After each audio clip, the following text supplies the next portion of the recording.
I'm Shauna from Heritage Springs, and I have some Hoyas that need a home.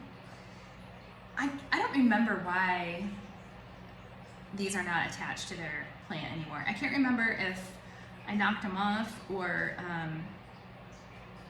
I don't know.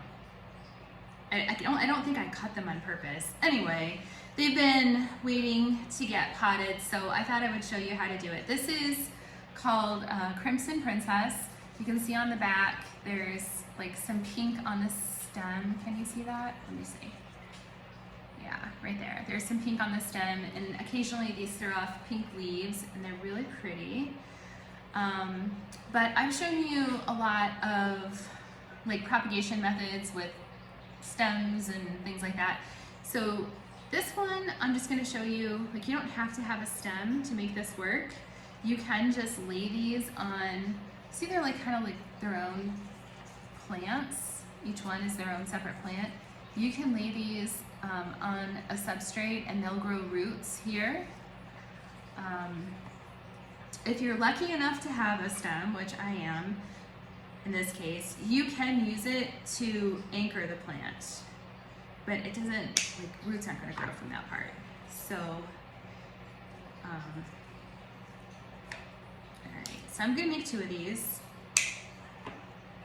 and like I said, I'm actually probably going to use a hairpin to hold this stem down so that it doesn't move from the soil surface.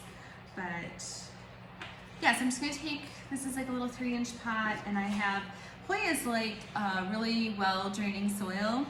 So I have some bark here, orchid bark, that I'm just going to kind of mix in with my standard potting mix, which is just a regular potting soil, perlite, a little bit of peat moss, not too much for this one, and just get that in the pot. I almost never pot anything in pure like bark or pure cocoa husk.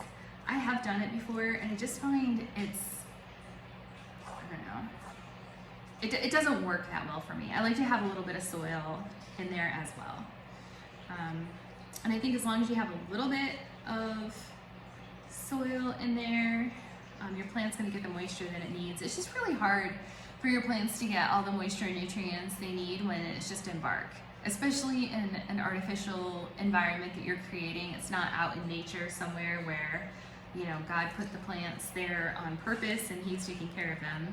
We brought them inside, and now we kind of have to make a few modifications for that. So I'm just going to use a hairpin. These are not bobby pins, by the way. They're different. Bobby pins are closed. You don't want to use a bobby pin because it'll, well, I guess on this it won't matter because you're not trying to keep that stem alive necessarily, but typically when you propagate with pins, you don't want to use a bobby pin because it'll squeeze the stem of your plant, and that's not what you're looking for. But these hairpins are nice. They have like a little gap. So I'm just going to take a hairpin and pin this down into the substrate, and then you can see that's what you're left with.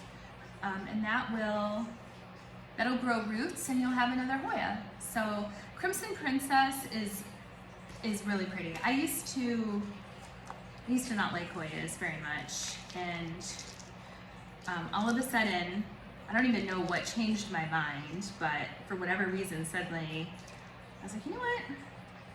Hoyas are okay. I used to not like them because they're like a waxier leaf.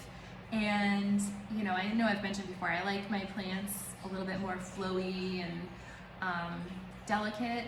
And so I wasn't really turned on by the Hoyas. And also, most of the time when I see Hoyas, they're dusty, and it just does not look pretty to me. So I just didn't like them for the longest time. And then I can't remember what changed my mind about them, but now I have them growing. I don't even know what kinds I have, to be honest. I have to go through and like identify the different varieties, but I know I've spent a small fortune on Hoyas, so I'm pretty sure I have some good ones in there. But yeah, I like them now. And they flower, which is cool, and they are really aggressive growers if they're in the right environment, which is kind of fun. Mine are all like sort of tangled up with each other. And they send out like here, you know what, let me show you. Okay, again, excuse my cinematography skills or lack thereof, But okay, so you can see here, like they send out a naked stem and it doesn't look like anything. It just looks like a weird stick. They're everywhere. But then they start growing leaves on them and they end up being really, really pretty. So when they send that stem out, that's a good time. Like if it's, sometimes they send them out, our door is right there, and they'll be like right in your face as you're trying to walk out the door. So I just take them and, you know, kind of twist them back into the plant or whatever, but it's a good time to do that when they're sending those out, although they are kind of fragile, so you want to be careful. But yeah, those are the Hoyas.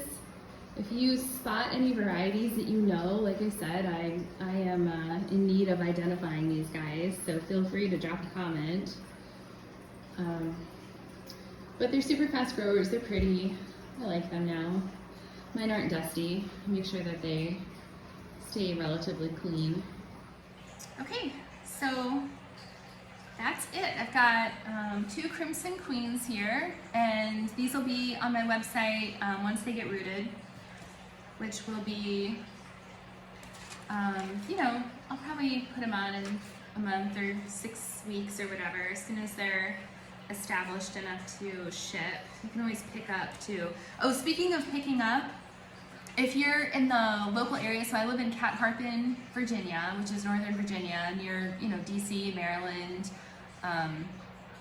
If you need eggs, we have got, oh my gosh, our chickens are laying like 2 to 3 dozen eggs a day, and we're not eating 2 to 3 dozen eggs a day. So we were selling them for $7.50 a dozen, and we found some cheaper chicken food, so now they're at $6.50 a dozen. But they are free-range chickens. They're out in the sun all day eating, you know, the bugs and the leftover kitchen scraps, and we eat only organic vegetables, either that we grow or that we buy locally, so they eat pretty well. But anyway, so if you're interested in chicken eggs, I know that's like totally an aside, but we are up to our ears in them, so feel free to send us a message and come get some chicken eggs. They're really good. They're, I didn't believe this when I first heard it, but they actually do taste better than the eggs that you buy in the grocery store for a multitude of reasons, and I have multiple posts on that on the Heritage Springs Facebook page, so if you want to know why, you can check it out, or send me a message if you're interested and I'll write you back. So, okay, that's it.